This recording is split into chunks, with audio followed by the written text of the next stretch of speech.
Buenas tardes, en esta práctica vamos a hablar sobre los ciclos termodinámicos y máquinas térmicas. Ok, introducción. Primero tenemos que saber qué es la termodinámica. Es una rama de la física que estudia la energía, su transferencia y sus transformaciones en los sistemas físicos. Su aplicación es fundamental en diversas áreas de la ingeniería y en la ciencia, desde la producción de energía hasta la climatización del diseño de los motores térmicos. La termodinámica estudia las acciones mecánicas del calor y de otras formas semejantes de la energía. Su estudio aborda los objetos como sistemas macroscópicos reales, mediante el método científico y razonamientos deductivos. Sin embargo, la termodinámica no ofrece una interpretación de las magnitudes que estudia, y sus objetos de estudio son siempre sistemas en estado de equilibrio, es decir, aquellos cuyas características son determinables por elementos internos y no tanto por fuerzas externas que actúan sobre ellos. Bueno, la relación que tiene la termodinámica con las máquinas térmicas son con la primera ley, que habla de la conservación de energía, como por ejemplo en un motor la energía química del combustible se convierte en calor y luego en trabajo. Con la segunda ley, que habla sobre la dirección del calor y eficiencia, el calor fluye naturalmente de un lugar caliente a uno frío, nunca al revés, sin gastar energía.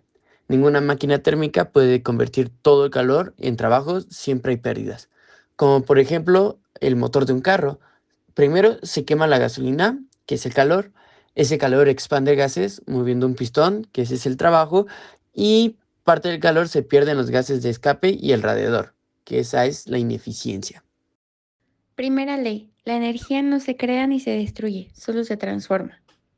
Para expresarlo matemáticamente, usamos esta expresión, donde delta de U es el cambio en la energía interna de un sistema, Q es el calor agregado al sistema y W es el trabajo realizado por este. La energía interna de cada sistema depende de su temperatura, volumen, composición química, etc. Si el sistema gana calor o realiza trabajo, su energía interna cambia. Tanto el trabajo como el calor son directamente proporcionales a la energía interna. Más allá de esto, ¿qué implica esta ley en nuestro día a día? ¿Y qué limitaciones tiene cuando aplicamos este principio al mundo real? Principalmente, implica dos cosas. La primera es que la energía total de un sistema aislado se mantiene constante. Aunque la forma de la energía cambie, la cantidad total de energía sigue siendo la misma. La segunda nos dice que la energía puede transformarse de una forma a otra, es decir, puede obtener energía potencial y luego convertirla en energía cinética. En resumen, esta ley nos ayuda a entender cómo se conserva y se convierte la energía de distintos sistemas. Segunda ley.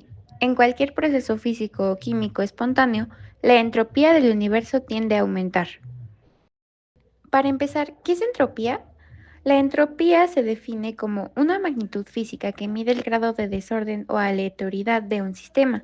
En termodinámica se interpreta como la cantidad de energía en un sistema que no puede realizar trabajo útil.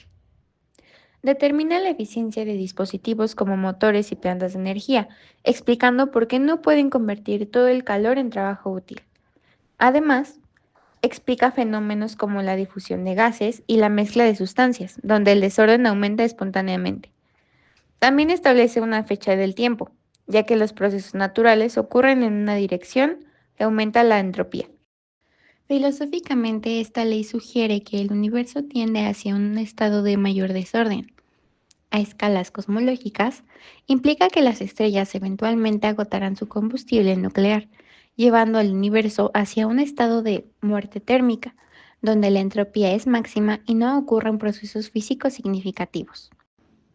En resumen, la segunda ley de la termodinámica nos ofrece una comprensión esencial de la naturaleza de los procesos físicos, estableciendo límites fundamentales a la conversión de energía y proporcionando una dirección al flujo de tiempo. Tercera ley. La entropía de un sistema termodinámico cerrado en equilibrio tiende a ser mínima y constante, a medida que su temperatura se acerca al cero absoluto. Esto significa que, al llegar al cero absoluto, los 0 grados Kelvin, la entropía S se aproxima a cero. Para los sistemas perfectamente ordenados, esto es una idealización, ya que no puede alcanzar el cero absoluto en la práctica, pero esta ley marca un límite fundamental en la naturaleza.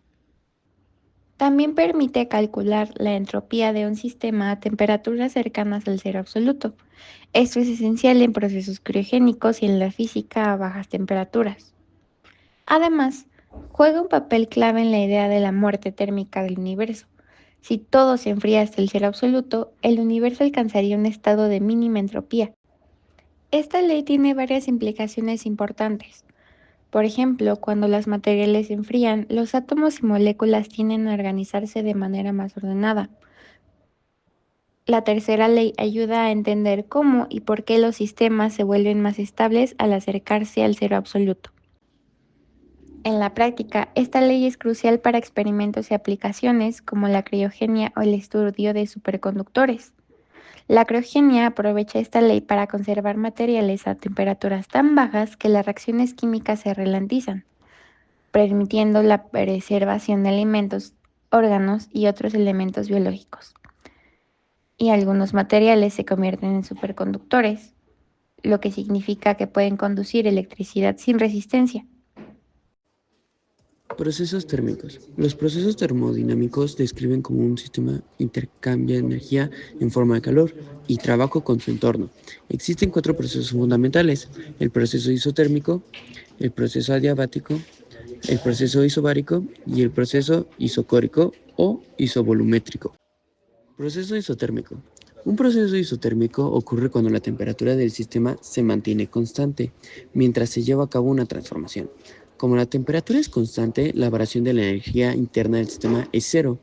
Derivada de U es igual a cero. La ecuación fundamental es Q es igual a W. Esto significa que todo el calor absorbido por el sistema se convierte en trabajo. Proceso adiabático. Un proceso adiabático es aquel en el que no hay transferencia de calor hacia o desde el sistema. Q es igual a cero. Esto significa que cualquier cambio de energía interna proviene exclusivamente del trabajo realizado. La ecuación fundamental es derivada de U es igual a menos trabajo. Es decir, la variación de la energía interna es igual al trabajo realizado por el sistema, pero con signo opuesto. Ecuación característica del proceso adiabático es PV gamma es igual a constante, donde el coeficiente adiabático gamma es igual a calor potencial sobre calor volumétrico. El proceso adiabático también genera una curva descendente en un gráfico PV, pero más empinada que el proceso isotérmico. Proceso isobárico. Un proceso isobárico es aquel en el que la presión permanece constante durante la transformación. En este caso, el calor suministrado se divide entre trabajo realizado y variación de energía interna. La ecuación fundamental es Q es igual a derivada de U más W. Trabajo realizado en un proceso isobárico es W es igual a P derivada de V, donde la derivada de V es el cambio de volumen. El proceso isobárico se representa con una línea horizontal, ya que la presión es constante. Proceso isocórico o isovolumétrico. Un proceso isocórico es aquel en el que el volumen permanece constante. Esto significa que el sistema no realiza un trabajo. W es igual a cero, por lo que todo el calor suministrado se convierte en variación de energía interna. La ecuación fundamental es Q es igual a derivada de U. Debido a que el volumen no cambia, no hay desplazamiento de frontera del sistema, por lo que el trabajo es cero. En la gráfica PV, el proceso isocórico se representa como una línea vertical, ya que el volumen es constante, pero la presión puede cambiar. Esto lo podemos representar como si se calienta el gas, la presión aumenta y la línea sube. Si se enfría el gas, la presión disminuye y la línea baja, pero esto teniendo el mismo volumen. Los principales ciclos. ¿Cómo funcionan los motores y las máquinas térmicas? Empezaremos hablando con el ciclo de Carnot. El ciclo teórico más eficiente consiste en dos procesos isotérmicos y dos procesos aviáticos. Aunque es ideal y no se usa en motores reales, nos ayuda a entender los límites de eficiencia. Es el modelo de referencia para todos los motores térmicos, ya que establece la máxima eficiencia posible en la conversión de calor en trabajo. Continuamos con el ciclo Otto. El ciclo Otto, el corazón de los motores de gasolina, se compone de 4 etapas, admisión, comprensión, combustión y escape. En la admisión, el pistón desciende para permitir la entrada de mezcla de aire y combustible. Luego, en la compresión, esta mezcla se comprime y justo antes de llegar al punto más alto, se enciende con una chispa, que genera una explosión que impulsa el pistón hacia abajo. Finalmente, los gases quemados se expulsan en la fase de escape. Gracias a este ciclo, los autos pueden convertir combustible en movimiento de manera eficiente. Finalmente, llegamos al ciclo de diésel, que es utilizado en camiones, maquinaria pesada y algunos automóviles. Funciona de manera similar al Otto, pero con una diferencia clave. En lugar de encender la mezcla con una chispa, el aire se comprime hasta alcanzar una temperatura tan alta que el combustible se inflama espontáneamente al ser inyectado.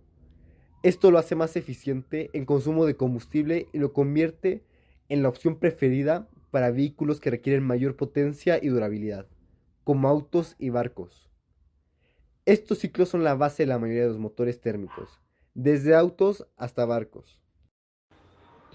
Gracias a esta práctica pudimos entender cómo funcionan los diferentes procesos termodinámicos y cómo terminan relacionados entre sí, permitiéndonos entender que todo el universo está relacionado de manera directa o indirecta.